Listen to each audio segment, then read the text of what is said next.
Well, despite a near total government-imposed communications blackout in Iran, we are getting incredible images of defiance during one of the country's largest anti-government protest movements in years.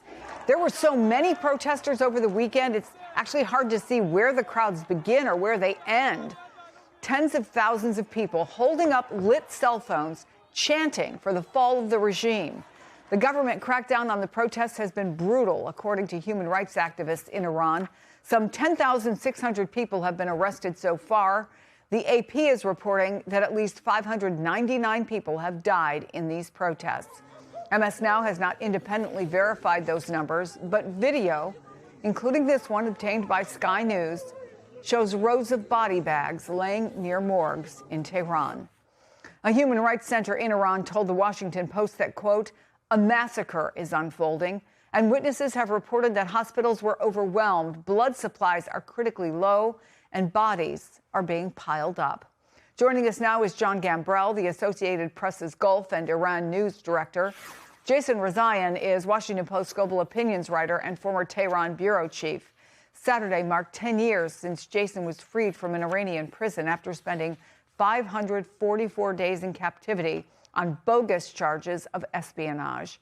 So, Jason, the protests started over economic grievances, but it's now morphed into a much bigger revolt against the leadership of the Islamic Republic. How would you describe what we're seeing? Chris, I want to say that, yes, the spark this time around was economic, but the thread that goes back many years, decades, in fact, is discontent with the leadership of the Islamic Republic. This is a society that wants to be connected to the world, engaged with the rest of the world, and one that has seen its economic lot in the world decline year after year. And it's not gotten any better. It continues to get worse. So that was the spark for this. But overall, it's discontent with an inefficient, corrupt, hypocritical system that has, frankly, run its course. We can see, John, in this era of instant communication, the pictures of the body bags. But now, with the comms blackout, what do we know about the scope of the demonstrations and the reaction from the government?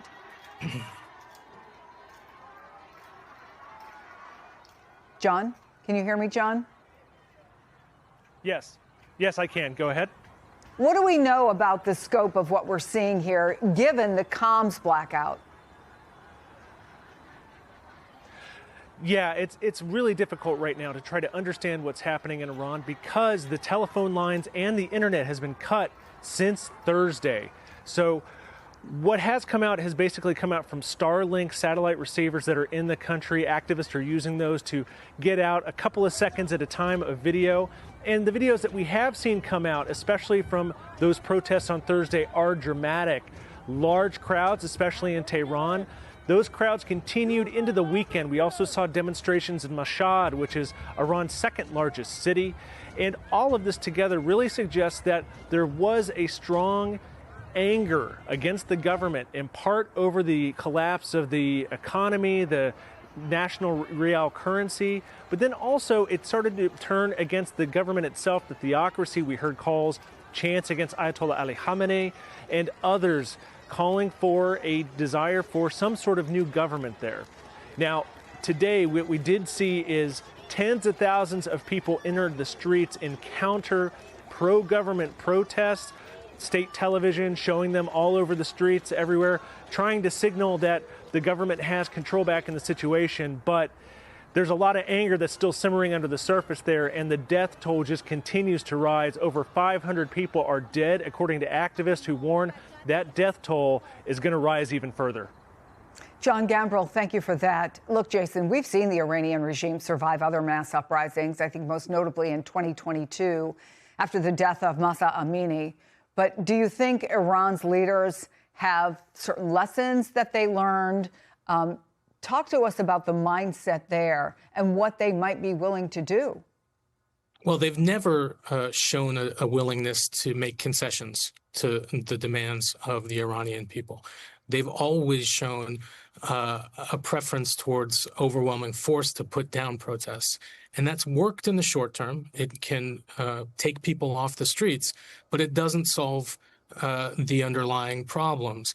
And I think we're looking at a situation now where the supreme leader of Iran is 86 years old. He is not going to live forever. And there is a great concern, I think, among many Iranians in the country and around the world at what will happen next. I mean, we saw President Trump yesterday talking about the fact that Iranians had reached out and are looking for negotiations.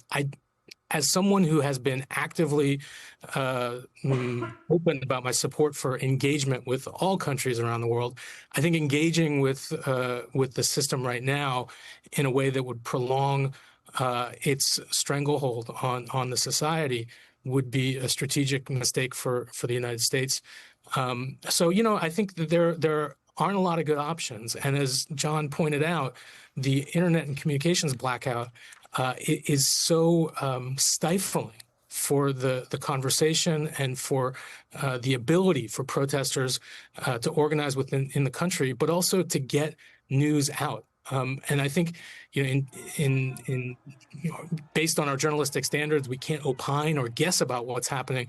But the death toll is likely much higher than that 599 that has been reported so far, and is only going to grow. And I think it's exhilarating and incredible to see the bravery and resilience of these people, but it's also heartbreaking to see the destruction and the death toll of a mostly peaceful nation. Yeah, it's not an exaggeration to say, obviously, given those numbers, and you and John agree that the numbers of the people killed are higher, that the people who go out there knowing that they may well be risking their lives.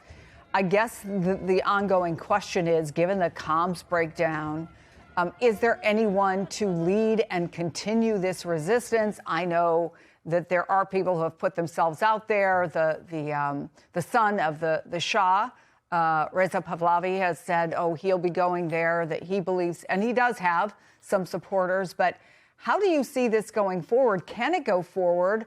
Or is there a chance that the leadership does not survive this?